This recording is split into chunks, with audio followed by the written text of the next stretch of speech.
ইনকিলাব ইনকিলাব ইনকিলাব ইনকিলাব ইনকিলাব ইনকিলাব। যে একটা রাষ্ট্র অথবা একটা জাতিকে জাতি হয়ে ওঠার যে সংগ্রাম লড়াই, তার ভিত্তি হয়ে উঠতে হয় হচ্ছে তার শত্রু চেনবার মধ্য দিয়ে। বাংলাদেশে আমার এই সোনার বাংলার সুশীল বুদ্ধিবেশ্যারা গত 54 বছর এই জাতির সবচেয়ে ক্ষতিকর শত্রুকে বন্ধু আকারে আমাদের সামনে পরিচয় করিয়েছে এবং এতবার বলেছে যে পৃথিবীর ইতিহাসের সমাজবিজ্ঞান রাষ্ট্রবিজ্ঞানে যে শত্রু সাপেক্ষে রাষ্ট্র হয়, আজাদির লড়াইটা যে শত্রু সাপেক্ষে হয়। প্রত্যেক রাষ্ট্রের নাগরিককে তার সময়ের ঐতিহাসিক পরম্পরার জগৎ শেঠ, অমিচাঁদ, রায়দুল্লভ, লেন্দুক দর্জিদেরকে যে পরিচয় করিয়ে দিতে হয়, জাতির যুবকদের সামনে ঘসিটি বেগম আর মীর জাফরদেরকে প্রতি প্রজন্মের কাছে যেভাবে পরিচয় করিয়ে দিতে হয়, আমাদের দেশের বুদ্ধিবেশ্যারা, কলাম, মিডিয়া এবং রাজনৈতিক দলগুলো দেশের সবচেয়ে ক্ষতিকর এলিমেন্ট গুলোকে জাতির তরুণদের সামনে বন্ধু বেশে গত 54টা বছর পেশ করেছে। এবং যেটা করবার মধ্য দিয়ে যেটা হয়েছে, আমার স্বাধীনতা, আমার সার্বভৌমত্ব, আমার জাতীয় স্বার্থ, আমার আত্মমর্যাদা বারবার ভুলুণ্ঠিত হয়েছে। রাজনৈতিক দলগুলো যেভাবে আমার হাসনাত ভাই বলে গেছে, এত পাইনলেস ফোনলেস হয়েছে ক্ষমতার জন্য। ফকির মিসকিন বস্তির ছেলেমেয়েরা আজকে বড় বড় রাজনৈতিক দলের নেতা হয়েছে।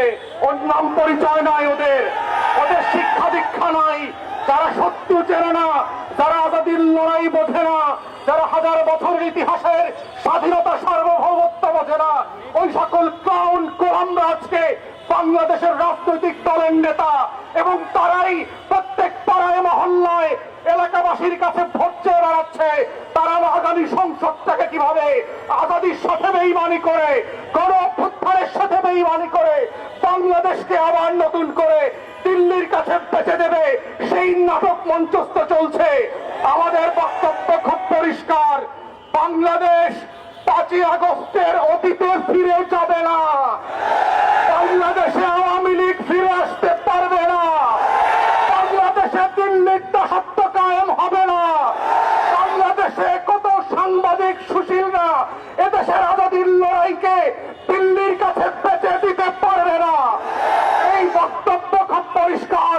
যারা বাংলাদেশের আনাচে কানাচে প্রান্তে ঘুরে বেড়ান নাই, যারা বাংলাদেশের অলিতে গলিতে টং দোকানে আজাদির আকাঙ্ক্ষা বোঝেন না, যারা ওসমান হাদির নামটা পর্যন্ত সুন্দর করে উচ্চারণ করতে পারেন না, যারা ইনকিলাব মঞ্চের নাম শোনেন নাই, তারা আগামী দিনের বাংলাদেশে অপ্রাসঙ্গিক হয়ে যাবেন।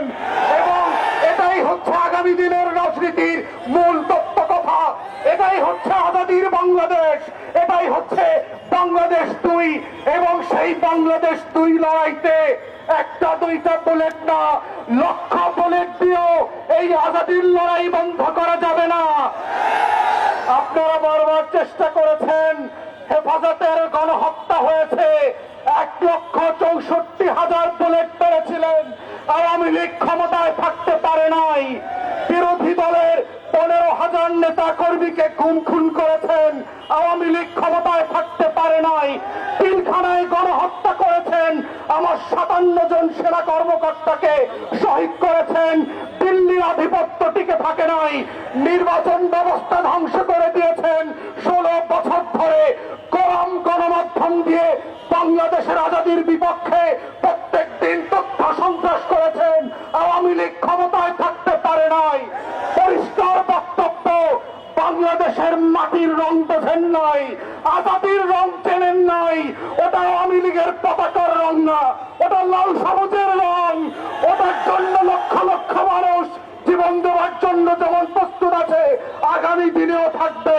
অতএব শত্রুরা সাবধান, লক্ষ বলে প্রস্তুত রাখতে পারেন। আমরাও লাল সবুজের পতাকা বুকে পেঁচিয়ে দিয়ে বাংলার আনাচে কানাচে আমার স্বাধীনতা আজাদির লড়াই চালিয়ে যাব। শরীফ ওসমানদেরকে নতুন করে পাড়ায় মহল্লায় আবার পরিচিত করানো হবে এবং সেভাবেই প্রজন্ম থেকে প্রজন্ম ইনকিলাব জিন্দাবাদ হয়ে থাকবে। ইনকিলাব ইনকিলাব